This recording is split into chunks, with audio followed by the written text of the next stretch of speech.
Strengthen on us, strengthen on us, strengthen on us.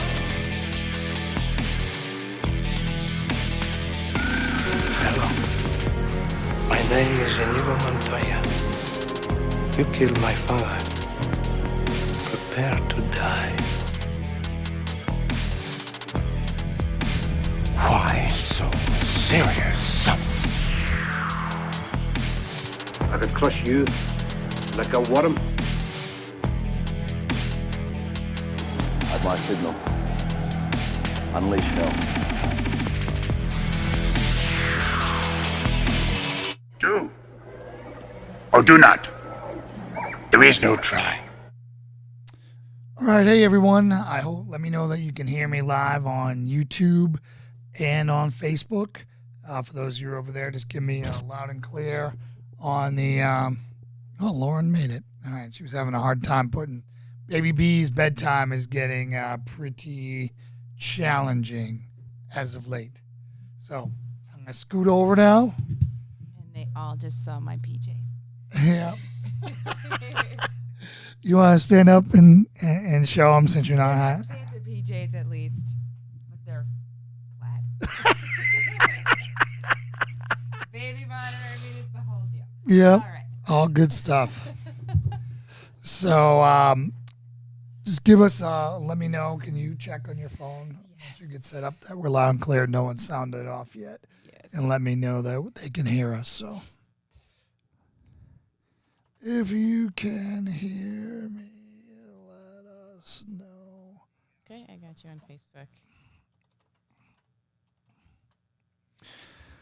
Man, do we have a lot to cover tonight. Originally we're starting to plan for this show tonight. And, we were like, hey, we're going to get to do a bunch of like great instructional content type stuff. And there's not a lot to talk about. And then two major stories came out that we definitely need to address. And then I want to cover today's topic, which is how to save America from a second civil war, which they're sure doing their darndest to make sure that we get there and that we start, the bad things start happening, and we don't want that. No one wins if that happens, guys. I know there's a lot of people out there who have a very romantic idea of what a second civil war would do, and none of those things are very realistic, in my opinion. So, I guess I think that they are thinking of the end result and not the process of the decided end result if they win. Yeah. I put the link to the YouTube video over in the Facebook chat for the handful of you who are watching on YouTube. On Facebook. If you want to pop over to YouTube, again, those viewing minutes there are so very important. Close. We're so close to being where we need to be to monetize. So I hope everyone had a great weekend. We had a very challenging weekend, and I don't know if we're going to even talk about that tonight. That's for Friday with a drink. But, holy smokes. I will say, and for those of you who follow me on Instagram know this, that Baby B said her first baby prayer without even knowing what she was doing.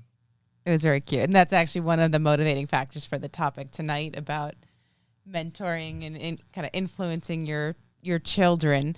It's adorable. And so we shared a picture of her holding hands, saying grace. And then that was 2 days before. Yeah. And then the other day, we were sitting at the table and, we're doing all of our normal stuff like praying. We say our grace in the beginning. And then, we're doing stuff and we play a lot of games at the table with her. And then all of a sudden, we're just doing whatever, just having dinner. She locks eyes with me, reaches out, grabs my hand, and starts praying in baby babble. Just, a little bit. And I'm like, amen. She gets the inflection correctly. Yeah. It was was absolutely amazing. Melted my heart. And again, reminded me on how important it is to model for kids. They're always watching. Yes. And The good, the bad, and the ugly. yeah, and I'm really trying to catch myself now when I'm spending time with her. You know, we run 2 companies now. We're trying to be engaging on social media and all that, but I don't want her to see me always staring at my phone when I'm with her because she's always looking for my eyes. Mm-hmm. So I deliberately try to make sure that I'm always making eye contact with her. Like if I have to do my phone, it's here, and her head's there. And when I see her head turning, it's like this. Yeah. I do the same. Yeah, it's hard. It's a hard balance. Yeah. And then, so that was the good news. And then the challenging stuff we can talk about on Friday. But there's a couple stories I want to hit on here, guys. And the first one I want to talk about before we get into this, how to prevent Save America from a second Civil War, is I want to get into the Ashley Babbitt shooting. So the Wall Street Journal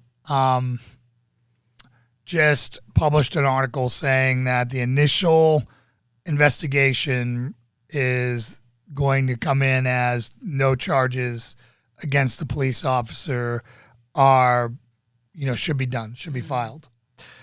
That doesn't mean that, Ashley's family isn't going to get a big payout. Mm-hmm. And it doesn't mean that they're not going to get sued into, and there isn't going to be a lot of change. It just means that the police officer didn't do anything criminal. But there's so many darn things wrong with this. And I mean, one, they should be sued. They should be sued like, whoa. The inconsistencies from the police department that day were, there's no reason for her to think that she was going to, from all the footage I've seen up to including her getting shot as she's climbing through a window. Mm-hmm. That no one has been shot by the police at any of the BLM riots. No one had been shot at any of the Trump riots by police. The police basically opened the doors and let them in. That's what it is. I've seen footage of them just hanging and talking and like being friendly with everyone. Nothing confrontational at all. Yeah. There was a TAC team directly behind her in full gear with long guns, just hanging out. Yeah.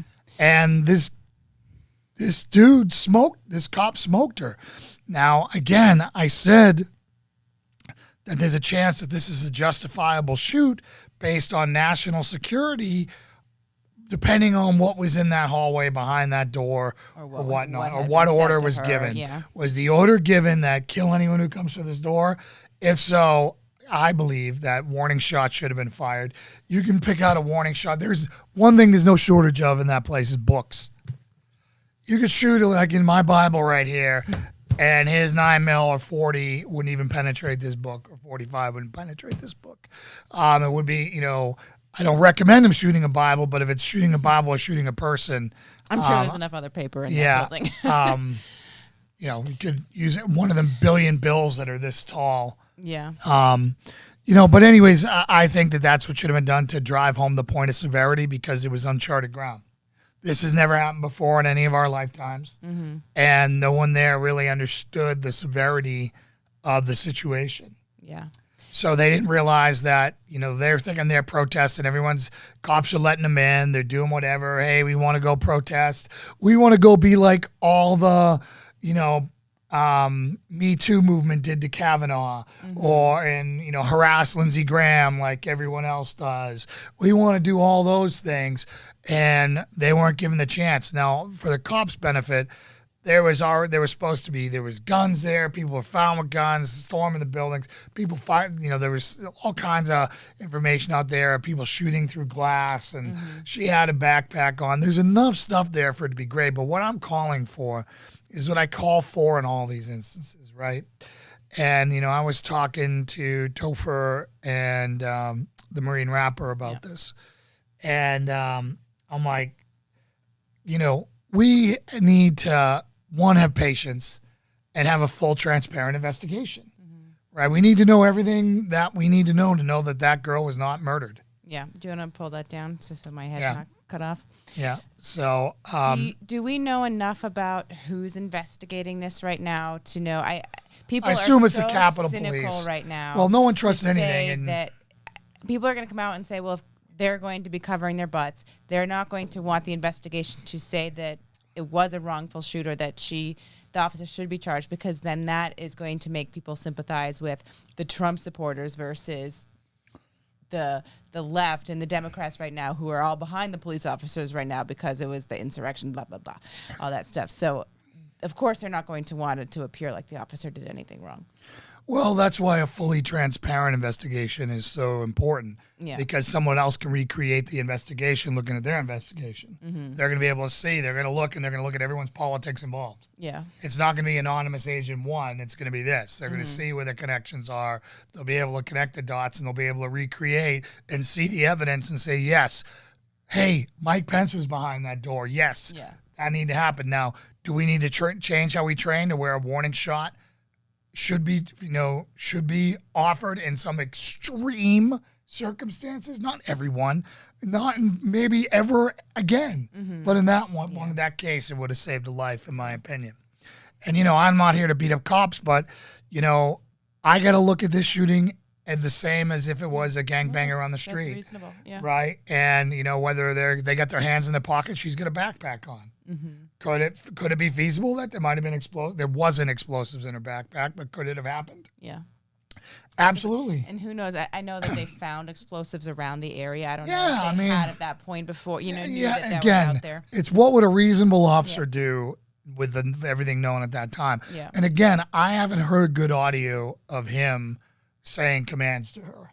Yeah. Like the stuff that I'm hearing, there's so much stuff going on, it couldn't be heard. So I haven't seen. Now it's obvious he's pointing his gun at her, but that happens a lot to a lot of people, and people don't get shot. Right. But I've also seen some really ridiculous stuff from some pretty smart people saying that she was executed as a sacrifice to Satan and all kinds of absolute stuff that just totally makes us look like we are insane to even say that stuff. Like she was shot in the neck so she would bleed out more and die. Just absolutely ridiculous stuff, Yep. And so again, none of that stuff has any credibility in my opinion. Again, that's my opinion. So you got anything that you want to say about that? No, I mean, I agree with you as always in saying let the investigation play out, and I do hope that they show well enough that it was conducted in a transparent and honest manner so that people feel comfortable with the outcome. Yeah, but again, just because, most officers are not charged with anything with the shoot because the standard of them to be doing something criminal is so high. But that doesn't mean that the department wasn't negligent.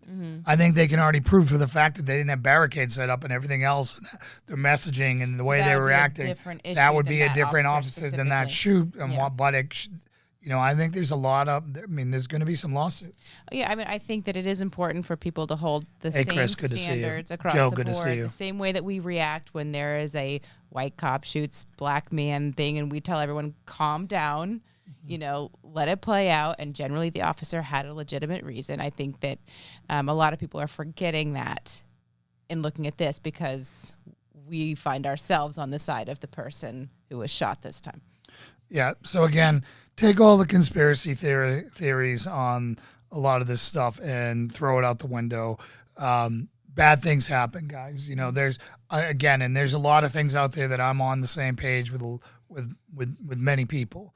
All right, but there are other things that just because they happen doesn't mean they were part of anything.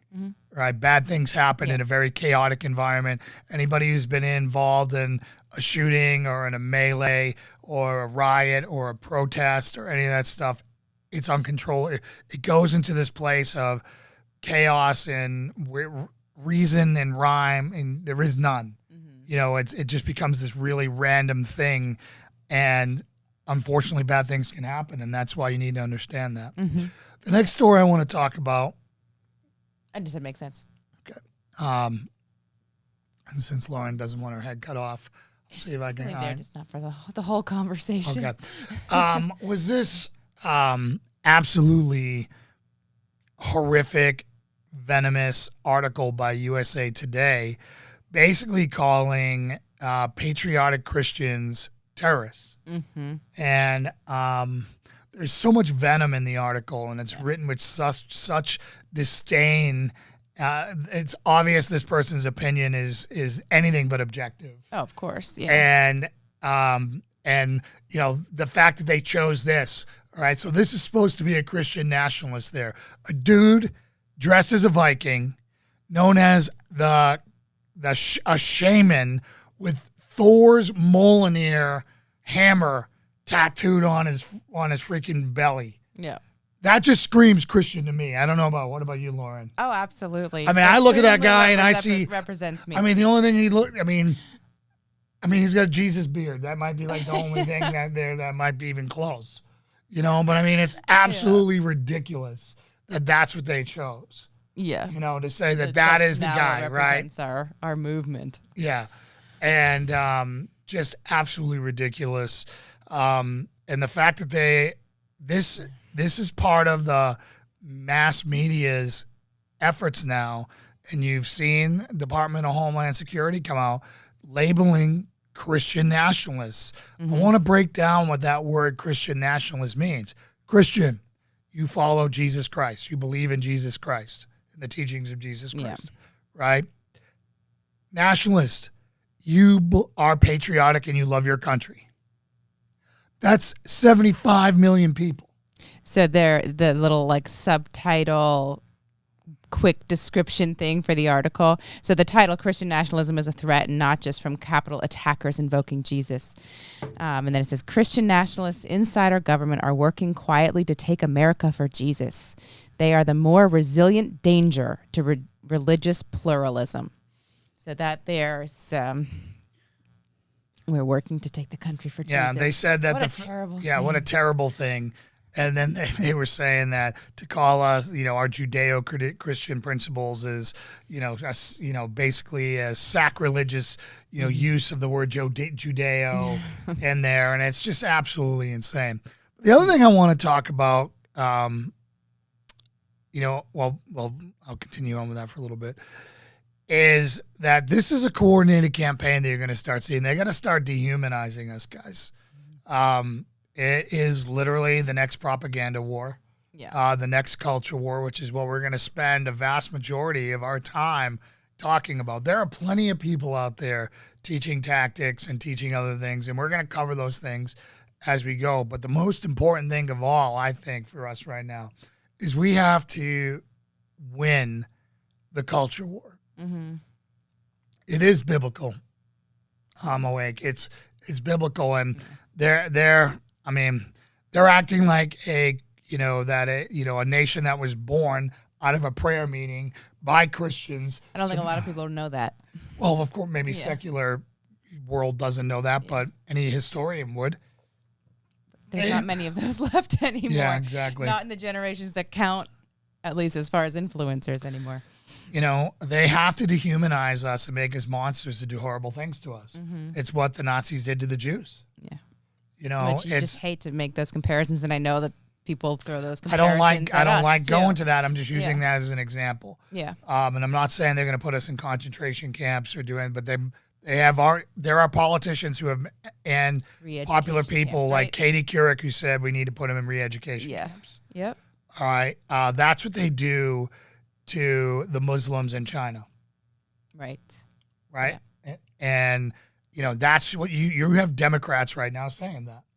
And I don't know if any of the traitorous rhinos, the Susan Collins, the Mitt Romneys, and what's the crazy girl from Alaska, Murkowski, and all the other traitors, which they gave a briefing today that was pretty bad. Anyways. I want to put that. That she's not our senator. No, not that ours is much better, but ours are even worse. But she's the worst because she's got an R next to her name. Yeah, traitors are worse than the enemy. The enemy has principles. At least you know what to expect from them. Well, and you believe they have principles and they might be fighting for something. Like I have no doubt that Bernie Sanders believes what Bernie Sanders believes. Mm-hmm. But I know that others in that party, like Nancy Pelosi, doesn't believe in anything. Mm-hmm. She just wants power and to keep getting richer off of us. Yeah. So, anyways, it's very true. Us Christians are the true discernment, understand, and with true discernment understand the persecution coming. Yeah, it is. And God is. So. And then from Chris Scott, ignorance in large numbers is dangerous, from Ronald Reagan. That Yeah. is the truth. Yeah, it really is. So on a lighter topic, I don't know if you noticed anything different, not so much here, but in this general area, What? there's something I a had little noticed. different. Yeah. I miss my beard already. What do you guys, now you've seen beard and beardless. Don't lay it down like that, because if everyone's like, oh, we missed the beard, then you're going to be really sad. Well, I missed the beard already. I would like to go on record. Can you go on record and say that I did not tell you to shave the beard? Lauren did not tell me to shave the beard. She just kissed me way less. Like 1,000% less. And a lot shorter when she did. Very accurate. And I could feel her giggling and laughing when she was kissing me because the beard was touching her face and she was either grossed out or ticklish. I'm not sure. I mean, a little bit of both. Yeah, it's gone, baby face. Yeah, drawing the line in the sand, but he is faithful. And the mean, I think it's in the end we win souls. Probably. Yeah, I totally agree. So again, I did this. I'm going to start slowly growing it out again and see if I might just do the whole thing. I'd say this as a Democrat. As long as my party is in control, there will never be an honest investigation of the shooting of the lady in D.C. You're completely true, William. There will not be an honest investigation of anything with Democrats in power. Yeah. Right? I mean, literally, and I'm sorry that, it's amazing to me that you're a Democrat. You might be one of those true liberal Democrats that we really need so bad right now, of which that famous lawyer, Alan Dershowitz, right, is like the last liberal Democrat out there. Who can say common sense or... Yeah, well, I mean, liberals, have a very big purpose to counterbalance. The problem is now it's all really one power or one party, and it's all for corruption. It's all for eternal war. It's all for all these things that they can do to distract us, and then they use domestic policies to divide us, to make us versus them, while they're all one party, whereas liberals used to be anti-CIA, anti-law enforcement, anti-state. Now, the Democrats are all about the CIA. They're all about creating secret police. Yeah. They're all about doing everything that agendas have that shifted. Socialists want and need to stay in power, right? Yeah. So anyways, that's enough of that, and enough of the woe is me stuff. You guys tuned in today because either you support us or maybe you thought my title was cool. But this show... Or you wanted to see if he shaved his beard or not after Friday night. I shaved my beard after Friday, and way too many strength and honors on Friday. There are some... I haven't gone back and looked at all the video, but if I slurred, I wouldn't be surprised. You probably did.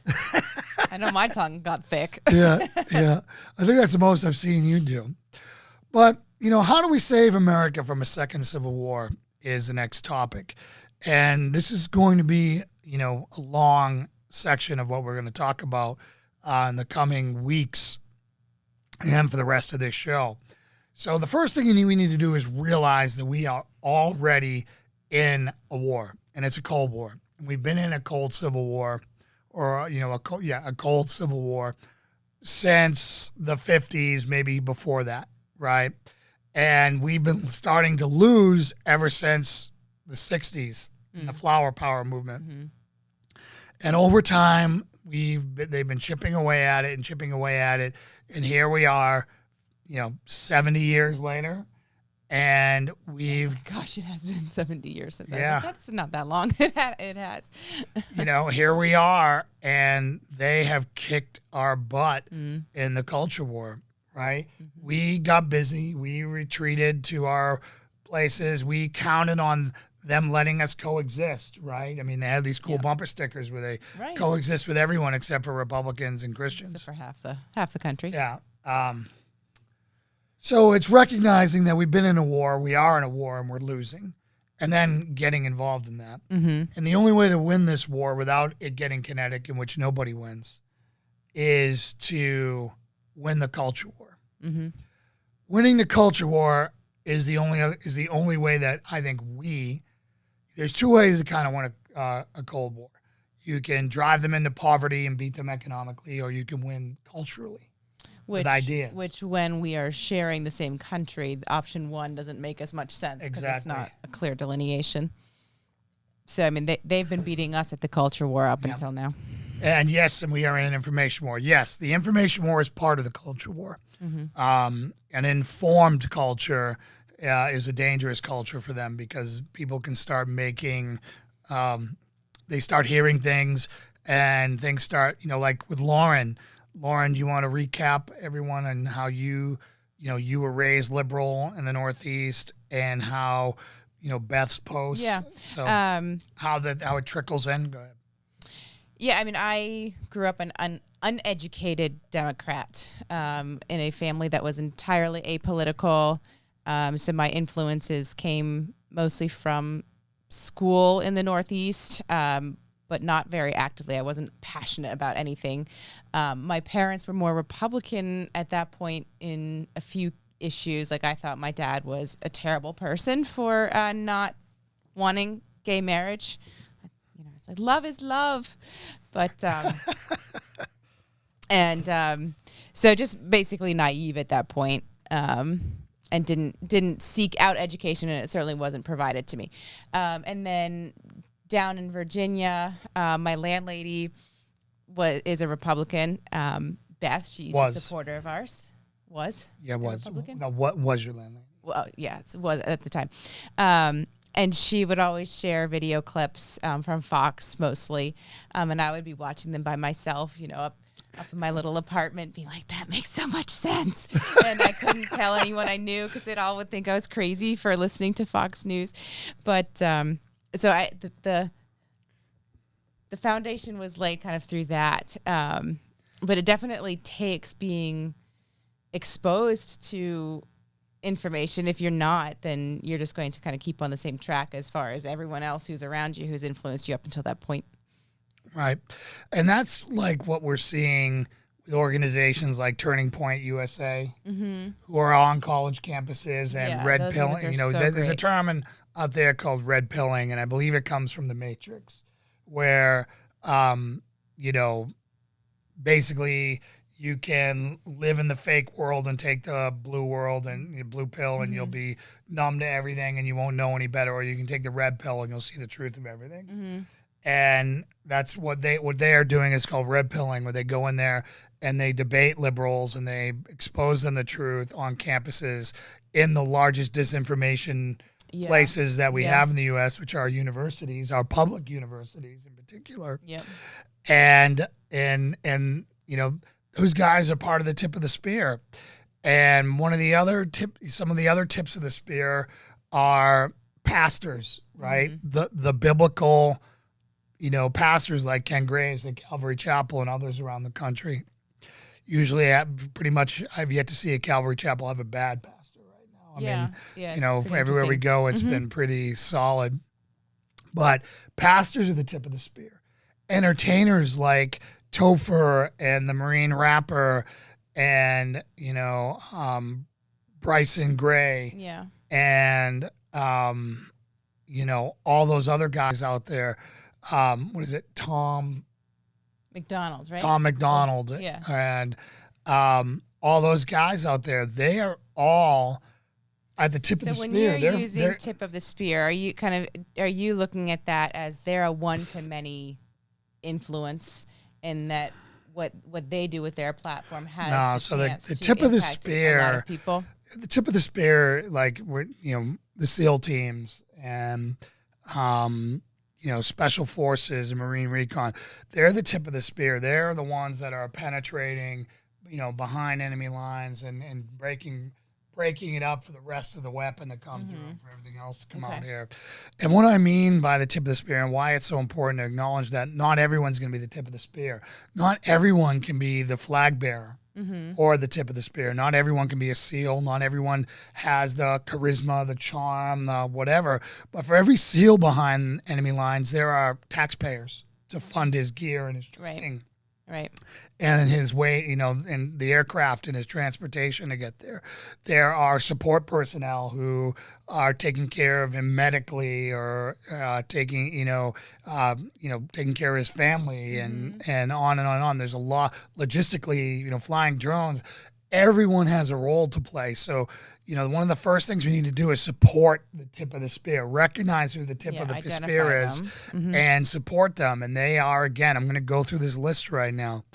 They are pastors, go out there, and there are pastors who are going to be lightning rods that the press go after. I mean, they call Calvary Chapel Bangor a cult.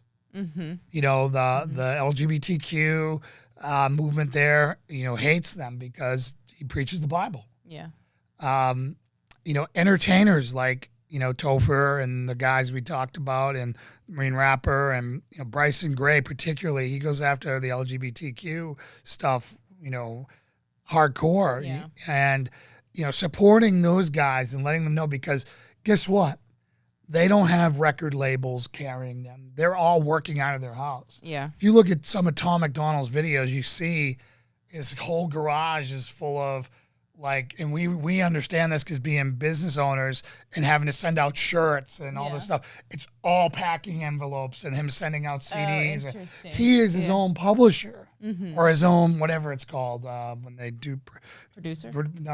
Whenever they do to get rid of their records, whatever. Yeah. Right. So he is doing all that, and all of them are independent, and they're all doing that. And, so again, supporting them. Politicians, guys, there are very few brave politicians in this world, and we really have to support them. And I think we have a standard for politicians that's a purity test that can sometimes be too hard to reach, right? Like they got to believe everything I do, or do everything Trump went through. And, and I don't think that's the case.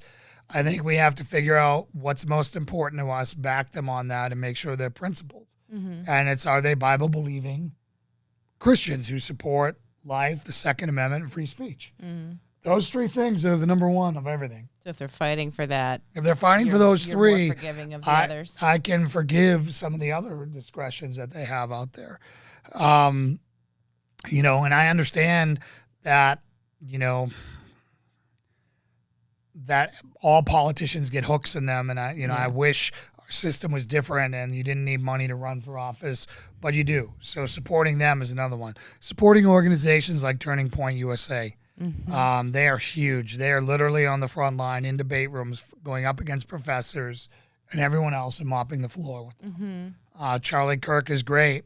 And, so organizations like that. And so supporting can be, financially, but also it can be liking a video, sharing a video. It doesn't have to be money. Spreading their platform. It's spreading their message, right? Spreading their message. And then the last one is influencers like us, right? We put our primary job at risk every time we get on camera and talk about our beliefs. We've experienced cancel culture. We've had people come after us. We've gotten, people go out there and give us terrible 1-star reviews who obviously have never listened to anything we do. They just want to hurt us because we're the opposite side of them on everything. Yeah. So, so we understand that not everyone can do that, but you have a part to play. And sometimes it's a like, and sometimes it's a share. Sometimes it's a subscribe. Sometimes it's buying a 99-cent song. Sometimes it's, hey, having a buddy over and listening to some music. Like, music is so important. And I kind of went over this in my special the other day. Music was very important to me as an atheist. It fed, it accelerated, and intensified wherever I was. So if I was an atheist and I was angry and, hateful and hurt, I'd put on that and it would make me more of that. Right. When I was searching for God and I started listening to country music, it accelerated me coming to Christ because everyone I was listening to was talking about Jesus as a friend and this and that. And it was just this positive messaging. Yeah. And then, hearing patriotic, God-influenced rap can only influence people to start tracking that way. And I think, that genre is great because that's going to reach an audience that typically is only influenced by lyrics and artists who are very anti-American or teaching a culture that is very counter to the Christian lifestyle. I'm sorry. Could You want me to repeat what I just Yeah, said? sorry. I don't know what the Las Vegas CC is. A great question. That was when we were talking about Calvary chapels generally being Okay. good. So I don't know if maybe he's found a not great Calvary chapel. Oh, I think okay. a great question. Like you're not sure it's a good fit. Possibly would be what that was. But I was just saying that this patriotic rap genre is a people who listen to country a lot mostly are already Christian, or at least kind of at the foundation. People who like country, it's becoming a little bit more mainstream now. But well, now I would say people they're who listen mega to church. rap mostly have only had access to rap that is very not Christian in essence. Right. It's lyrics Gang banging, and it's drug artists and slinging, it's- booty so chasing. now that the people who like that kind of music have something more positive to listen to is great. And the thing, more so than in many other forms of music, rap, the lyrics are everything. Mm-hmm. So, I mean, that's what they pride themselves on. That is their metaphors and what they're doing with their messaging. So there's some really good stuff out there. I walked away from rap a long time ago, and I've totally come back to it now. And it's great. It's great stuff. There's a lot of garbage out there, though. There are some Christian rappers out there who swear a lot still. And you have to figure out how you feel about that. Being a former cusser all the time, I mean, I still cuss by accident. But, maybe they're in a different place with their walk, but their message on a whole, as long as it's consistent with Christianity, that's just some of their sin that they're dealing with. You might be able to bypass, but there are entire albums that are clean that are all chapters and verses. Yeah. That are really good about getting back to the truth, which is the Bible. Another. Awesome. I'm glad you liked him, man. I'm glad you like him. So, again, there's so many great artists out there. Once you start finding one, you'll find them all.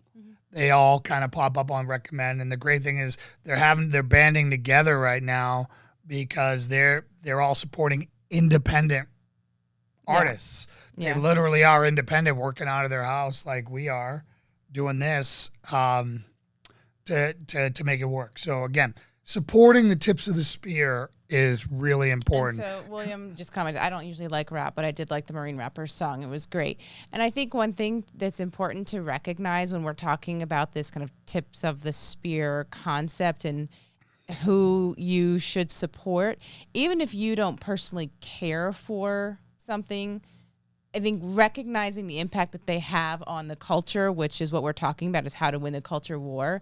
You can still find ways to support that movement, even if you're like, I'm not going to listen to the rap on a daily basis or whatever. But recognizing the importance of it, I think, is what we're stressing here. Yeah, making it cool to be patriotic and all that stuff again, because the left has done such a super strong job of demonizing the national anthem. Making it cool to be anti-American. Making it cool to be anti-American, right? And where did that start? It started in the music.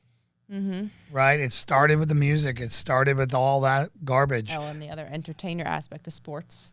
Yeah, sorry. And then the other thing is sports. I've given up all pro sports. I'm not saying everybody should, but I've given up any adult playing sports. If I'm going to watch sports, I'm either going to be doing them with my kid or watching some neighborhood kids that I grew up with that I'm mentoring or, supporting my community. That's the type of thing. But, if you're giving your money away to a league that does not share your values, you're just contributing to the problem. You're supporting their sponsors. I'll never buy a piece of, Nike gear again. Yeah, I mean, it's going to be interesting to see.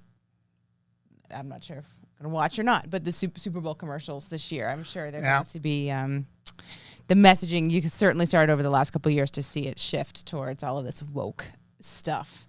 Yeah. So this year is going to be interesting. Well, I mean, I would want to watch Tom Brady, go to another Super Bowl and, hopefully win, but I can't. I just can't. I mean, maybe I probably won't watch it. Yeah.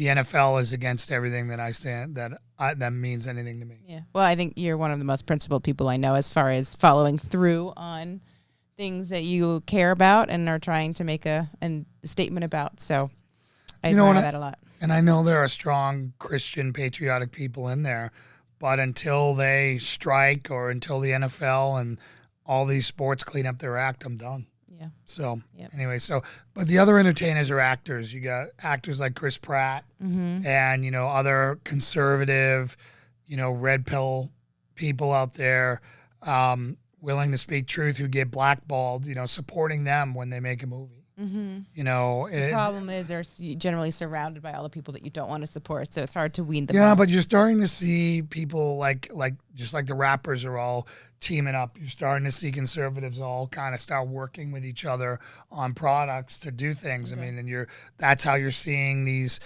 shows like the plot to take down the president. Yes. And all these other very well done shows out there, and I think that we have to support those. So again, step one is supporting the tips of the spear. Step two is working in your immediate surroundings, right? And this is step 2 for if anyone's joined us since we started. Step 2 on how to win the culture war with the effort of avoiding the kinetic second Civil War. Right. So is getting in. You've got two options, right? Luckily, most of us can choose where we want to live. Maybe not most of us. Some of us can choose where we want to live. You can either do one of two things. You can do what we're about to do, which is try to move somewhere to be around people of a like-minded ideology of how we want to live, where we can lock shields around them and strengthen each other's faith and strengthen each other's principles and raise our families this way so we can then expand our, what we believe in our culture, right? We're talking about culture war. Yep. So strengthen our culture in communities, and then people are going to want that, see that, and want to be a part of that, and then expand from there. And then you have others who can't. They just either financially they can't, they're bound by family, a job, or whatever.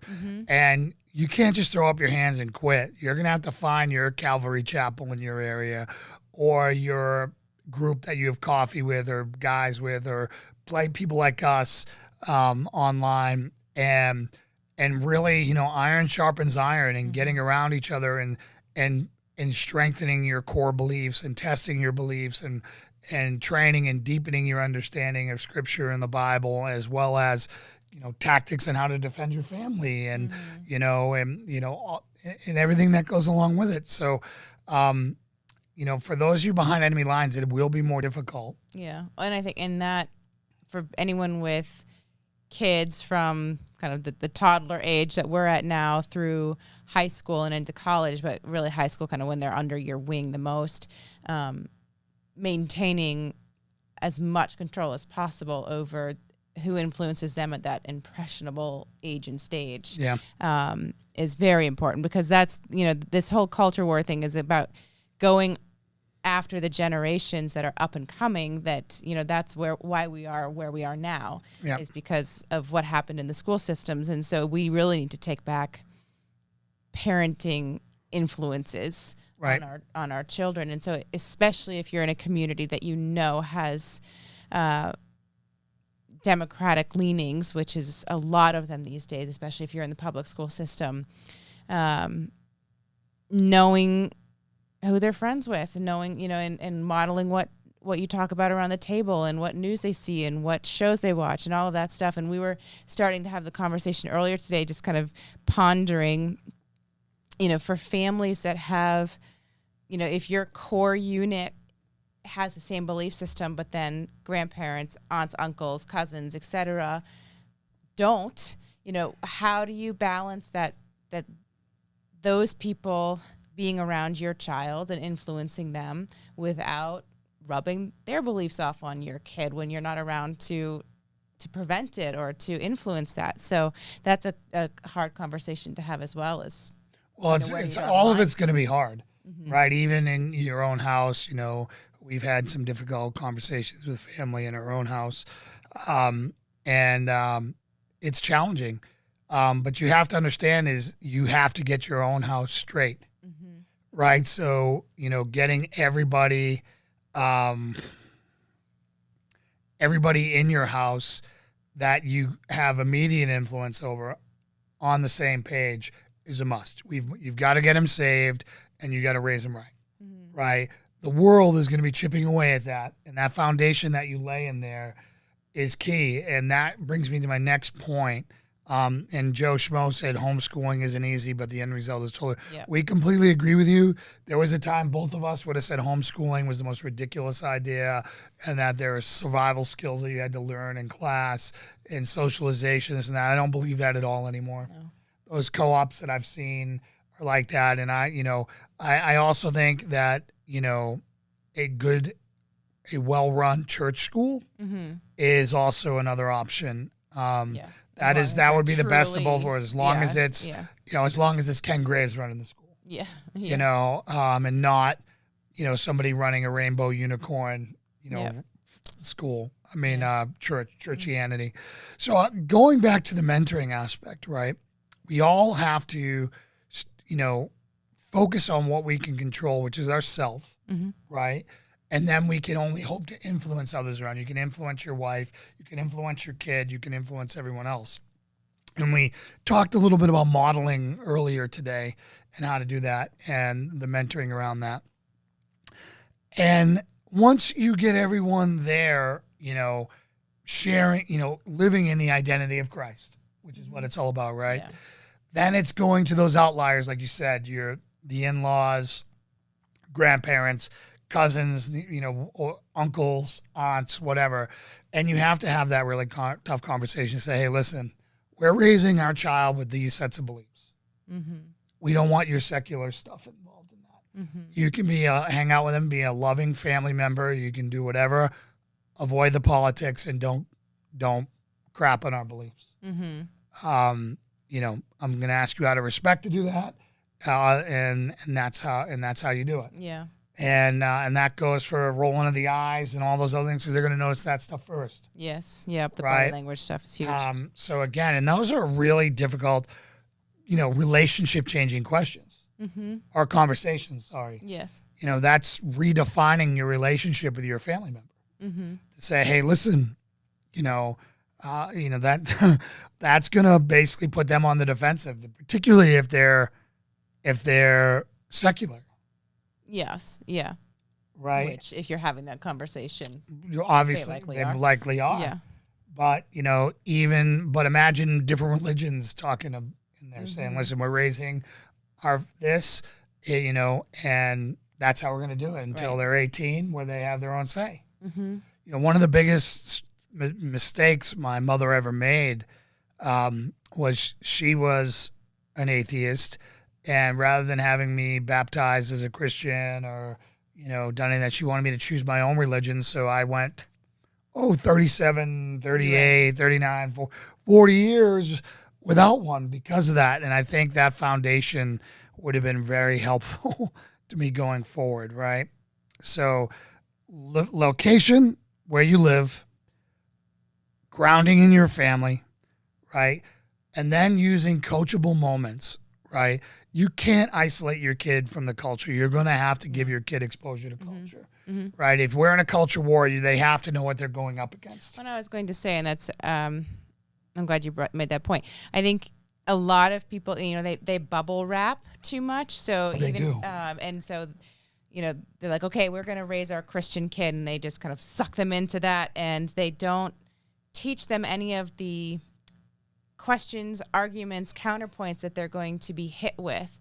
And I think it's so important that they know what the other side believes and what the other side is going to think about our beliefs and how to be educated and articulate a response back to that. Because if they're caught off guard, and this has happened to me too, because I wasn't exposed to a lot of stuff. If I'm caught off guard by something, I'm more easily swayed by it because I don't have points to really articulate my stance very well. If I'm not grounded in what I believe and also know what someone else believes very well. So it takes education on both sides for your kids to be able to kind of go out there and really take a stand. Yeah. To me, I think that, mentoring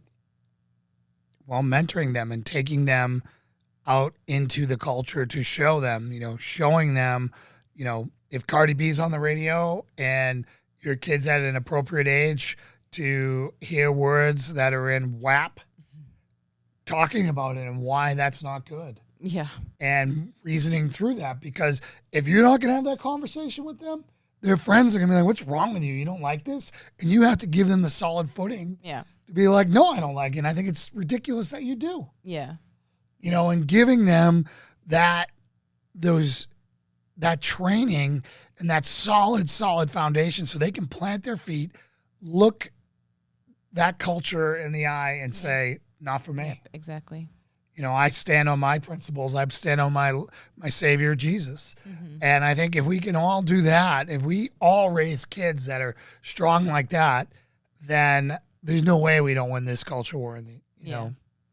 Chris, your voice has to be louder in your home than the voices outside your home. Without a doubt. Yep. And right now it's completely flipped on that because of how, and now is one of the blessings that we've saw, the silver lining of COVID is that kind of people came into the home a lot more. But prior to that, how much time, I know Ken's referenced this and the things about 30 seconds a day or something that dad on average was actually influencing their child in a face-to-face kind of way. And so that's how things have been lost. That's how our culture has been lost.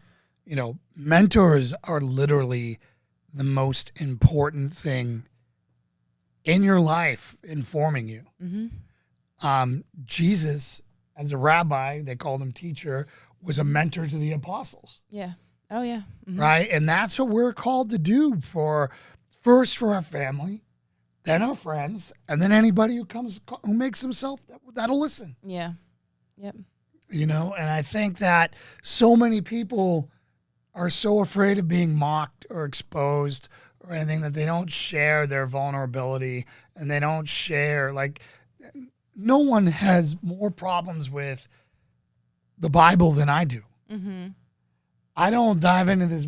I dive into this book with a skeptic's eye and 37 years of atheist talking points to go in here. Right. And going through the Old Testament and watching it all. But the more I read it, the more I'm understanding it, and the more it was all about my ego and how I had to have. There are things I'm not going to know.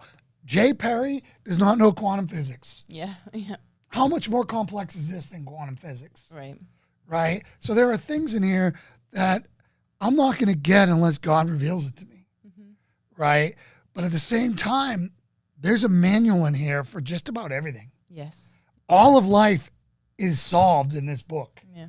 And, and that's why that article is so venomous. There's all problems can be solved with the Bible. Right. It's like this person is so shattered and so broken, saying that they can't even fathom what's in here. Well, our friend Monty made an interesting. He's a very new convert, and his wife and Jason have been working on him for a while and kind of demonstrating Christianity to him for a little while. And he put out a post today, kind of asking, kind of saying from his point of view also, but for people who are agnostic or atheist, like he used to, just constantly talking bleep about the Bible and saying that, that there's nothing to it. He said, how many of you have actually read it? He said, because prior to a couple months ago when I accepted Jesus, I hadn't read it either, yet I was very full of things to say about it. Right. He's I've read a couple pages prior to that, and I was full of opinions on it. Mm-hmm. Yeah. Which is such a good point. I would say that largely, I was an atheist, but I knew nothing about what I was an atheist against, Yeah, it just goes to show you that we have a lot of work to do. But the fact that we have a lot of work to do means that there's still so much hope. If we had exhausted everything and there was nowhere to go and there was nothing to do and we had just lost, we just lost. Right? If you guys don't know, we just lost. Our culture lost. We reacted way too late to do anything, right? The time to get voter ID was not 2020, people. The time to get voter ID was before 2020. Right. Right? And the time to get the wall built was 2016 when we had all 3 houses and rhinos killed it because big business was their funders at the time, and then the Democrat Party took it over.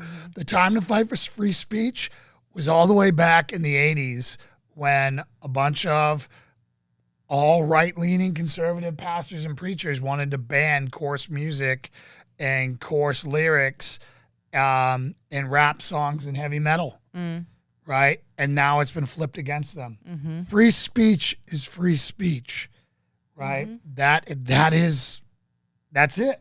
Yeah, it's up for you to show the counterpoint, and you have to win the argument in enough way that people turn against the negative stuff on their own.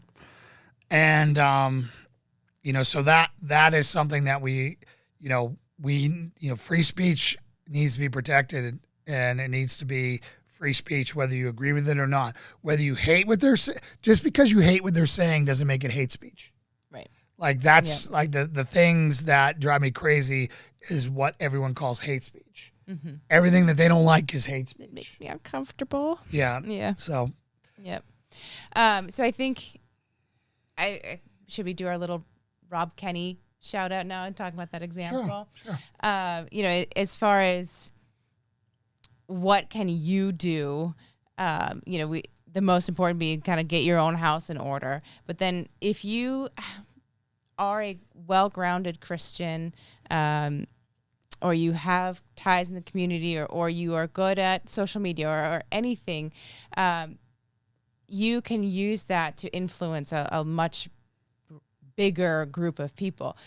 So there's this one guy, and this is not a Christian thing, but you can take this example, take it anywhere, apply it to the culture that we're trying to push and influence. There's this guy, his name is Rob Kenny, and just earlier this year, he started a YouTube channel called Dad, How Do I? And every video is, Dad, how do I unclog a drain? Dad, how do I jumpstart a car? Dad, how do I? Yeah. And his dad left him, and I think he has 7 siblings or something like that. So he didn't have a father influence growing up. And he has 2 kids of his own. They're grown. And he looked into the void and saw that there are so many fatherless children out there, and he knew firsthand the negative impact that had and how unprepared he was for so many things. And so he's, in like a month and a half, he had over 1 million subscribers and millions of views on his videos, and way better than we're doing. His influence network is huge now, and in a very positive way, and he clearly filled a void. And so if we all take that model and we say, okay, what as a Christian am I competent in? What can I influence? And just start pushing that out. There is the need for it. There's a hunger for it. If you can think of what did God give me that I'm great at, and how can I share that out in a way that will positively influence our culture? Yeah. So whether you're really good at graphic design, so maybe you make Bible memes or inspirational memes of C.S. Lewis or whatever, and maybe that saves somebody on a dark day when they see some great image with a message there that gives them hope. Yeah. Right. One of the other things that we need to talk about is recycling our money within the Christian community. There's a lot of communities out there, particularly the Jewish community and the Muslim community, where they keep their money in-house. You'll see this with Mormons. They also do it as well. And we need to start supporting Christian businesses, Christian entertainers, rappers, whatever. Spend your money. Mr. My Pillow guy. Yeah, Mr. My Pillow guy. Yeah. The whole world has canceled his pillows, like his business. Like he's out of Bed Bath & Beyond. He's out of Kohl's. He's out of all these different places now because, he took a stand with President Trump. So, go buy an extra My Pillow. I mean, and we've heard that he's doing great. Heard that he's doing well. So and he's being blessed right now. Does generally kind of gather around and support. Yeah. We need to do more of that. But we need to take the extra step and start looking for Christian-owned businesses to support. Mm-hmm. Do you really want to give Jeff Bezos any more money? Yeah. Or do you want to give the place down the street your chance? Mm-hmm. If you're in church and you know somebody's got an auto body shop and and they're in the pews praying with you every day, maybe you might want to give his garage a chance. Yeah. Stuff like that really gives you time to interact with those people, and maybe they'll mentor you or you can mentor them. Yeah. Either or, it's going to be blessing each other. And my personal little example of that is a fitness program that I found online. She does fitness stuff, but she has labeled herself and her business. She's a Christian, and she includes it kind of in the goals of her program. That she's constantly trying to kind of be closer to God and all of that. And she's very out and proud with it, which is not common these days. But I think for her I sent her a message and said, thank you for doing that. That encouraged me because, as we're trying to walk this out and being a more Christian forward company ourselves. And she so appreciated getting that message from me. But it's so great that she's demonstrating that positive Christian influence on people who wouldn't think to look for it from their fitness instructor. But can you want to plug her right now and what it's called? It's Alpha Mama's Fitness. So anyone who's had a baby, she does a lot of programs for kind of recovering from that. I just found her online. We'll put a link in the description, or Lauren will drop one in chat here. You've been very happy with it. Mm-hmm. Yes. So I mean, I know that's a lot that we've been covering here. It's been a lot to, it's a heavy topic. There's a lot to go in, drill down into each one of those separate instances, and we're going to continue to talk about those.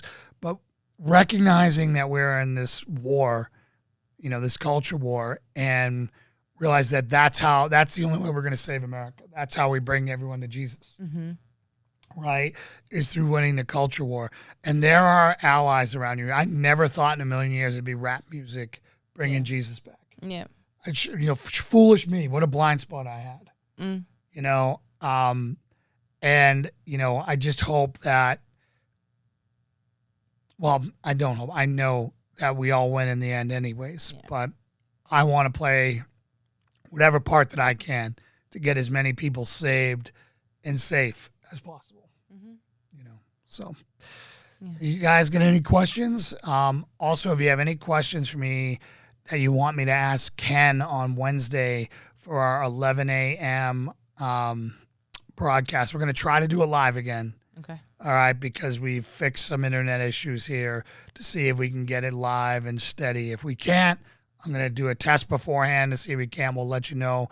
But otherwise, it'll be 11 a.m. on Wednesday, Eastern Standard Time, me with Pastor Ken Graves, going over our biblical life support and answering the toughest questions that you have about the Bible or about life or your challenges in your faith and your walk that you're having.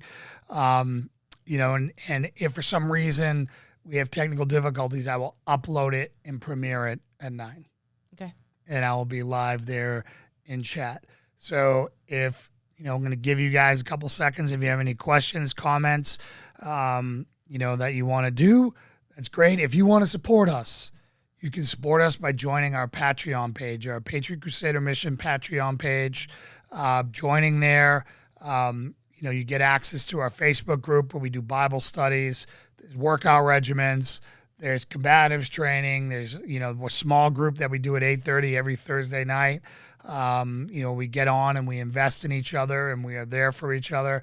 There's plenty of space. Come on in. The more the merrier. Is one way you can like, share, subscribe this out across all platforms. The right now what we need most is viewing hours. So, if you're not there, go to one of our playlists and press play and walk away and come back and you've watched 14 hours of our movies, and that'll get us 14 hours closer to the 4,000 hours that we need, which is, I think we're at 2,600 hours right now, which we've gone up like, 100 hours every week or so or You less. guys are awesome. Yeah. Thank you. So, all right, without any questions, I'll pray us out, and we'll see you on Wednesday. So, dear Heavenly Father, Lord, we come to you now. We come to you now with heavy hearts, but hearts full of hope, Lord. We know that in the end you win. The battle's already been won.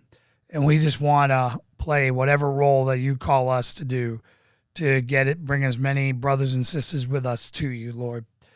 We ask that you look over this audience of ours, Lord, that you reach into their houses and protect them and calm their lives and bring the clarity of your mission to them, Lord. And we pray all these things in Jesus' name. Amen. Amen. All right. Thank you, guys. God bless you.